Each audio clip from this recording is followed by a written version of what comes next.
Al día siguiente, al ver Juan a Jesús, que venía hacia él, exclamó: «Este es el Cordero de Dios que quita el pecado del mundo. Este es aquel de quien yo dije: tras de mí viene un hombre que está por delante de mí porque existía antes que yo. Yo no lo conocía, pero he salido a bautizar con agua para que sea manifestado a Israel». Y Juan dio testimonio diciendo: «He contemplado al Espíritu que bajaba del cielo como una paloma y se posó sobre él. Yo no lo conocía, pero el que me envió a bautizar con agua me dijo: aquel sobre quien veas bajar el Espíritu y posarse sobre él, ese es el que ha de bautizar con Espíritu Santo. Y yo lo he visto y he dado testimonio de que este es el Hijo de Dios». Palabra del Señor. Como os he dicho, hoy la Iglesia nos propone, como una misa votiva, recordar el santísimo nombre de Jesús. Y siempre es bueno hacerlo, ¿verdad? No es el día en que el niño Jesús fue presentado al templo, que sería el equivalente a nuestro bautismo y por lo tanto a poner el nombre del niño, pero seguramente fue el día en que poco después de haber nacido ya sus papás le dieron oficialmente el nombre. ¿Qué significa Jesús? Significa Dios salva, igual que Emmanuel significa Dios con nosotros. Dios salva. Y esto es una especie de golpe directo con el solo nombre contra el primer pecado, el pecado original, que es siempre el pecado originante, la soberbia. Dios salva. Es decir, primero, tú no te salvas a ti mismo, y segundo, tú necesitas ser salvado. Dios es el que te va a salvar. La soberbia, que es, repito, el primero y el peor de todos los pecados, siempre intenta camuflarse.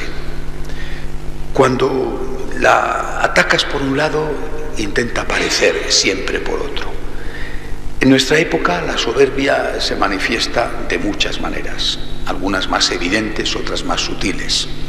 Por ejemplo, la soberbia se manifiesta con este convencimiento que tiene el hombre contemporáneo de que es autosuficiente, de que no necesita a nadie, se siente tan poderoso, ya está preparando llegar a Marte, la Luna se quedó atrás hace tiempo, recientemente este año que ha terminado un meteorito, próximo salto Marte, ¿no? Controla las células, la generación de la vida artificialmente, el hombre se siente poderoso. Esta es una manifestación de soberbia porque no dice soy poderoso gracias a Dios, dice soy poderoso gracias a mí mismo, a mis esfuerzos, a mi inteligencia, pero a la vez este hombre que se siente poderoso y que tiene algunos motivos para decirlo, no suprime la guerra, no suprime las desigualdades, no suprime el hambre. Está a punto de destruir la naturaleza porque la somete a una esquilmación que acaba con los recursos. Es decir, la soberbia pasa sus facturas. Y este es un aspecto. Otro aspecto de la soberbia es que hemos suprimido el concepto de pecado. Para no tener que decir obro mal, decimos el pecado no existe. Es quizá el aspecto más sutil, más endiablado del pecado del diablo. El pecado no existe. El pecado es una cosa que quedó atrás. Cada uno decide por sí mismo qué es bueno y qué es malo. Somos totalmente independientes a la hora de establecer la moralidad de los actos. El pecado no existe. Solo existe la ley civil. Y esta puede ser burlada o modificada. Pero la ley moral, el pecado, ha dejado de existir. Esto es soberbia. Por eso nosotros tenemos que recordar, primero, no nos salvamos a nosotros mismos, ni son nuestras buenas obras las que nos salvan. Es Cristo, es el Salvador. Es, como le presenta Juan, el Cordero de Dios que quita el pecado del mundo. Esta es su definición, el Salvador. Yo no me salvo a mí mismo, yo soy salvado por la sangre derramada de Jesús.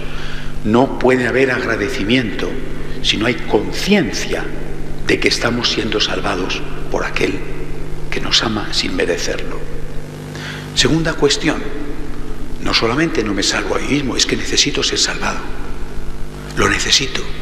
Por tanto, ir contra ese desvanecimiento, desvaimiento de la conciencia de pecado es mutilarnos a nosotros mismos, privándonos de esa señal de alarma que Dios ha puesto, esa luz roja que se enciende en tu conciencia cuando haces algo malo y te dice, eso no está bien.